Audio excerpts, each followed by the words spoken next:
Well, many of us have a vision for ourselves in retirement, but if we haven't taken the necessary steps to prepare for it, that vision can elude us.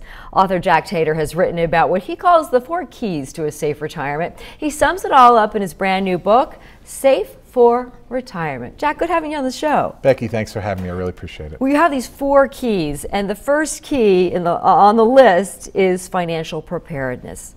Many people wonder, when should I start preparing for retirement financially? Well, it's never too early to prepare for. Fortunately, we know that, but we often don't act on that. I mean, you can actually start as early as even my 16-year-old son. Now that he's working, he can open up an IRA. But unfortunately, we start thinking about these things as we get closer to retirement. So it's never too early to retire, and the realities are the issues around having enough money for retirement, they're compounding because of the economic woes and healthcare costs and things of that nature. So it's becoming much more of an issue these days. It's much more important to consider planning. So do you think a person can do it on their own, or do you think they need to have help? Well, there are a lot of options for people to do it on their own, but I think when you look at the issues related to retirement for retirees and for pre-retirees, I think it warrants taking a look at working with an advisor. And in looking at an advisor, there's a lot of things to consider. Most advisors are recommended to people from referrals and things of that nature. But in the book, I talk about a way to kind of go through a process of choosing the right advisor, taking a look at the individuals, seeing how they work with people, what are their service level commitments, what's their background, things of this nature. You can actually Google information on different advisors. But most importantly, I think it's important for an advisor not to just look at your financial situation, but to really come to know you as someone and know what your hopes and dreams are, certainly for retirement, and what you hope to accomplish in your retirement. Before you sit down with a financial advisor, or you do this yourself, you probably have to be pretty clear in terms of what your goals are, but also what you even Right. have a pretty good understanding of that, no? Right, correct. One of the things when you talk about one of the 4 keys is financial preparedness. When you start thinking about retirement, you've really got to roll your sleeves up. And working with an advisor is great because you can get some expertise and they can kind of push you, but the reality is the job is something that you need to do. You need to roll your sleeves up, you need to lay out what your assets are, what your liabilities are, really take a look at your own balance sheet. Go find all those papers that are in the boxes of all the different statements you have out there, pull and get them and put them in front of someone and say, here's what I have. It's the only way to plan, as well as it's also going to help you out with your next of kin in terms of handling, okay, what do I do with this money later on? You know, when choosing a financial advisor, you know, many people think it's better to go with the big firms, the big names, but oftentimes they have their own products that they're selling for that company, and that may not be in your best interest. That's correct. That's correct. And I think the reality is you have to look at the individual that you're going to. They'll tell you that as well, whether they work for a big firm or whether they work independently. You're going to work with that financial advisor. The big firms, yes, they have products to sell, but so do the little firms. Everyone has products to sell, and I was an advisor for a number of years, so I know the good and the bad side of that.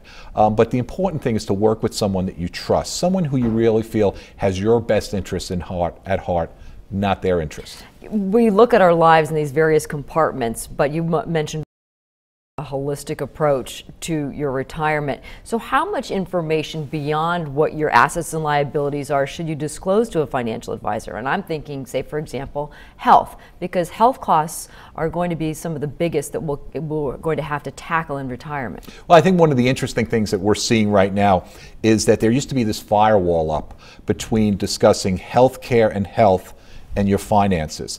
And what more advisors are starting to recognize is just what you said, the healthcare. So they're starting to say, I need to discuss this with my clients. And clients are starting to say, I need to bring this up. I need to get some advice from my advisor about this. Because the reality is the gap between what Medicare and ultimately what your medical costs are going to be in retirement is $250,000 per family. Well, in other words, you're going to have to pay that. Right. You're going to have, just for your health care, you're going to have an estimated $250,000.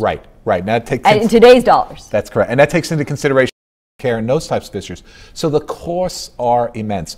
And it is a financial matter. And because it's a financial matter, advisors are starting to say, I need to bring this up with my clients. I need to discuss this with my clients because I can have the best plan, retirement plan, investment plan with my client, but that could be knocked down because of some health issue, either with the client, their family member, or their spouse. Yeah, and when it comes to anticipating what might happen with Medicare, Medicaid, Security, should you count on that being there, or if you're a younger boomer or even younger, should you say, I have to really plan to foot most of the retirement bill myself? Well, I think the reality is they're unsustainable right now. Well, right. Whether they're going to go away or whatever is up in the air. The reality is it's going to change. Okay, Social Security rules are going to change.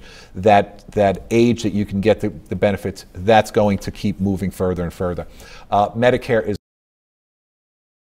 what we have right now is we have some options for people to take more responsibility for their health care costs, and I think you're going to see more and more of that. Such things as the HSA, the Health Savings Account, which is something that you can take advantage of if you have a high deductible insurance plan. You can basically put up to $6,250 into an HSA per family, and it's not if you don't use it, you lose it. You can actually roll that over. That for a number of years. All of a sudden, as you get older, you put that together, that can help pay for some of these supplemental costs. All right, it pays to do your homework and to really start planning. Jack Tatar, the book is Safe for Retirement. Thanks so much. Becky, thank you so much. And we're going to continue with 12 on the Money. We'll take a break first, though.